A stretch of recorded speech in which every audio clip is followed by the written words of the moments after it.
everybody. This is Rich Gonzalez from whitetrain.com and urbanartform.blogspot.com. On site, on the scene, at 1 Bruckner Boulevard, at the Bruckner Bar and Grill, with two very interesting gentlemen who run an awesome art gallery here. Let me introduce you guys to... I don't think you run it. I don't run it. I run laps. You run the month. I run a month. But he's still technically, loosely part of our team. So, I'm Robert Dume. Kelvin. That's it. And this is Project B. This is Factory B. Factory. There you go. There you Factory go. B. So yeah, it's just a new art space. Like I come here and drink. There you have it.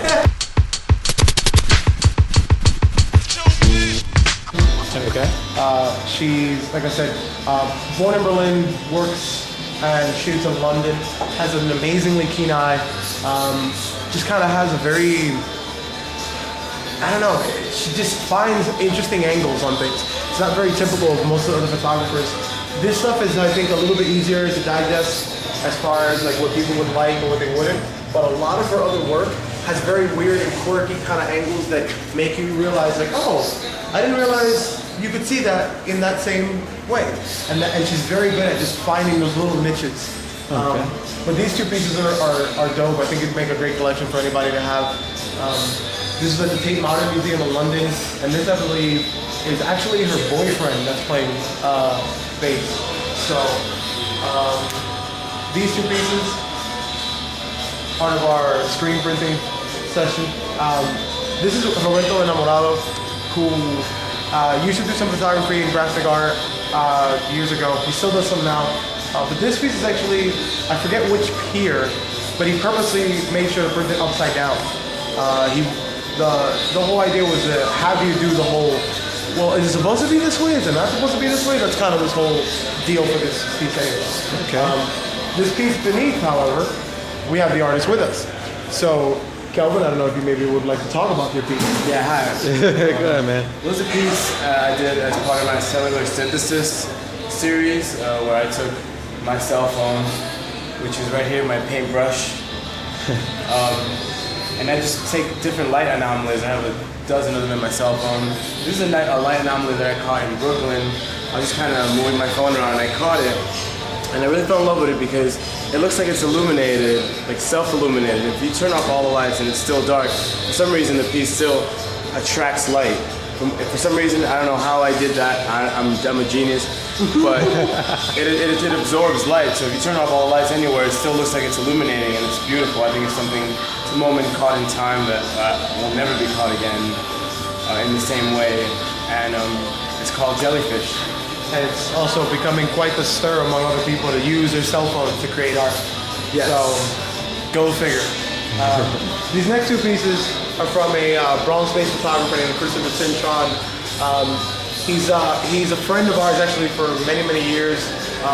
He does a lot of canvas work, he's a musician, but he also has a very, just kind of like knows how to be in the right place at the right time kind of photographer. This was taken at a Fuerza Bruta show. For those people who've never seen the show, go see it, it's amazing. But to be able to catch something like this, I immediately fell in love with the shot, and if I didn't get it sold, he told me that I could keep it. So all the more reason I'm kind of not worried if anybody doesn't buy it, because I get to take that home. So the perks of being the curator. These two pieces are also photo print on canvas. Okay. These are from Jason Agnew, who lives in Brooklyn. Jason has a very, very just focused mind. He does amazing portrait work. He's done portrait work for a bunch of different musicians and artists in Brooklyn, and he just has this very kind of playful nature about how he likes to put his work out. Something like, for example, a piano, I think, is very film-like and very childlike on the idea of like, let's scare somebody with a shadow, and let's do this, and let's play, and it comes off in some of his work. But he also does like little films here and there. I don't think he wants me to talk too much about those projects because he was telling me that they're super secret, so maybe we may want to edit that out. But he has an amazing eye, and it's just super talent, and we're lucky to have him as part of the show. And this piece is actually from Luisa Garcia, aka Manata Photography. This piece was actually in response to a preacher in the Bronx who was trying to organize other congregations and other communities of religious folk, we'll leave it at that, to vote against gay rights in New York about a year or so ago when there were bills going on passed back and forth. And this was in response to that. The piece is actually one of those things where you have to look at kind of twice and then you get it. You see what's going on. It's actually very much a pro-gay rights piece. A lot of people I think initially might look at it and see that there's a violent aspect to it and assume that it's something negative, but in and of itself it's actually, she's giving you a little bit of what's happening in response to the Catholic Church to gay civil rights and what's really happening, or at least her perception of what's really happening. Hence the preacher with the firearm. So this is actually a relatively powerful piece. I've heard a lot of people are paying attention to it, and hopefully we can get her in some other galleries. And I think she has an amazing mind for this kind of conceptual stuff. So we're gonna go back there. Awesome. Follow us. Let's go. Get these lights real quick.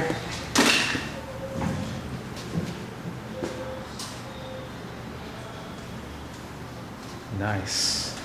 Very nice. So, let's go. All right, so we'll start from inside actually, because what we wanted, this is both accidental and purposeful. We had this whole show set up, and we realized we had a bunch of huge canvases that we couldn't fit anywhere. So one of our partners, David, I thought, let's put the stuff up on the ceiling, which I immediately was like, no, because I thought it was crazy. But once he gave us some ideas how we're gonna do it, how we're gonna make sure not to harm the artwork, everything's gonna be taken care of. We ended up putting the stuff up on the ceiling. We literally just put small little hooks into the actual wood frame, which all the artists were cool with. A lot of them actually, we didn't tell them we were doing it initially, and they loved it when they saw it. So these pieces are actually a couple different artists, which I'll get to. This piece right here is from a tattoo artist actually in the Bronx named Cortez. He did this specifically for the show. Awesome talent, nicest guy in the world, and it was still almost like wet when we put it up. This piece is from an artist in Brooklyn named Kana Tagashi. There's a lot of very raw, kind of conceptualized motion, brushstroke kind of pieces.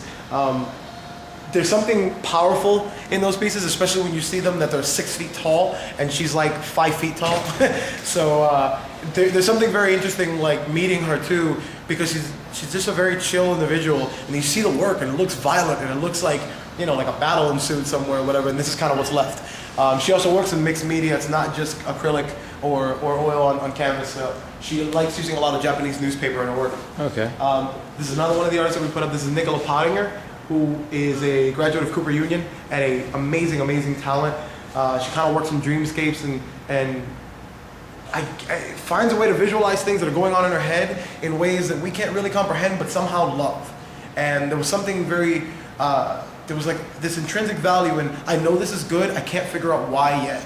And I get this, sometimes I stare at her work and just find myself just in awe at how awesome they are, and I can't fully always get why they're amazing, but they are amazing. And I've seen a lot of people tell me the exact same thing. Cool. And on the other side of this, we have another This is neat. amazing artist named Sarah Valerie, who just recently showcased at the Jacobetti Paul Gallery in Dumbo. She's a super talent, has a lot of symbols in her work, and she's just, I don't know, she's one of these people that you can't not want to show in a gallery. She's an amazing addition to any and every kind of gallery, whether it be something fine art or something, maybe even not so fine art. She's not necessarily confined, because these pieces, this one and this one, are both hers. Both these pieces are very much unlike the stuff that's in the rest of her studio. So she's very good at finding a way to manipulate a bunch of different ideas in different forms. Like it's not just trying to put a couple ideas up on a canvas and letting them sit and being very obvious. There's a lot of hidden messages in some of these pieces. Moving over this way. Okay. These two pieces are from a good friend of ours named Janie Rios, who is an awesome mother of two and is never showcased at an art exhibit, but we love the work. These are both actually private collection. They were like hanging up on our living room wall, and we literally asked her, like, please let us show those pieces. We think they'd be a really cool addition, and and she did, and she's actually absurdly humbled then we put up her work in a gallery, and we're telling her, well, like, it's good. If it's good, it's good. Whether or not it be on your, living room wall, whether or not it be in some gallery somewhere else, if it's good, it should be seen. And we had to almost felt like we had to almost convince her to show it. But she's awesome, and we're glad to have had her in the showcase. These next three pieces are all from one artist named Kim Joyce, who lives on the LES. She has one more piece, actually, right over here. If we come back around, that face up there is also hers. I had a conversation with her when we went to go pick up the pieces, and she was saying how she had made a decision to, at the very least, paint one piece a year for herself. And a couple of these are actually named after the ages of when she put them together. That one, I believe, is 21, and I believe that one's 24, if I'm not mistaken. Yeah, that one's 24. So it's one of these things where I think, as a collective, when you see a group of these pictures, of these paintings, you see the growth in someone. And that's part of what made it interesting, because they were at different times in her life, and therefore they made her different artists. She's another one who was extremely humbled to be part of the gallery, because most of her work is just hanging at her house. And I noticed how amazing it would be to have this kind of work in your house. So we wanted to make sure to showcase her. This flower right here was probably, it took the longest for us to hang, because it never really it never really would sit well, because the wall behind it isn't flat. So it's not totally flat. The majority of the wall over here is brick, so a lot of it isn't laying totally flat. And having four pieces that have to be exactly an inch apart to lay flat, not necessarily easy. But we made it work as best as possible. I think it's still moved again, probably. That's all right. Yeah, but it was a nice anchor for this center of the wall. These three pieces are some of the favorites that were showcased. This is from a Bronx artist named Joseph Rondinone. And Joe works specifically in dreams. A lot of his work comes specific from his own dreams, and his own is like, I don't necessarily know that he's working off of a focused image from somewhere else. It's all internal. And for somebody to be this vivid and this lucid on canvas from internal ideas, I think is a success in and of itself. And he's just a super talent. He put together that last piece, which is actually the third part of these three dream sequence series, for the show. And there was a lot of talk about all these pieces and what they meant and where they were going, and everybody kind of had different ideas, which I think helps only to reinforce the work. So all the more reason that we love Joe's work, and I know I definitely want to have him showcase another time down the line. These next three, I actually got introduced to this artist via Kelvin, who's a good friend of ours named Jacob Hostetter. Jacob is just strictly amazing. He works a lot of mixed media. He works off of just trying to combine urban street art, which would technically still be considered lowbrow art, and fine art, and try and mangle this way to bring a message across, and at the same time kind of close in worlds. And he just creates things that people look at and go, that's cool, and then they get closer to it and go, that's not just cool, that's really good. And that's Jacob for you. His work is all on frames that he's actually like built himself. They're actually on wood. I'm not gonna touch it. It's actually on wood as opposed to regular canvas. That one's on canvas, these two are on wood. And he did this piece for the showcase. It was actually his latest piece up until at least June. So he brought us in, he was really excited to actually showcase this piece. This is interesting.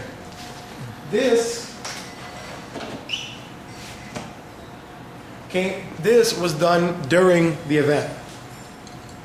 We had our friend Roberto Enamorado, who did the print on canvas outside with the pier, the upside down pier.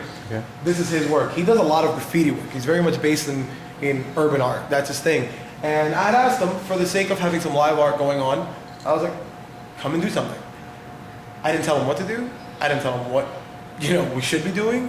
I didn't say there's a theme. I said, go.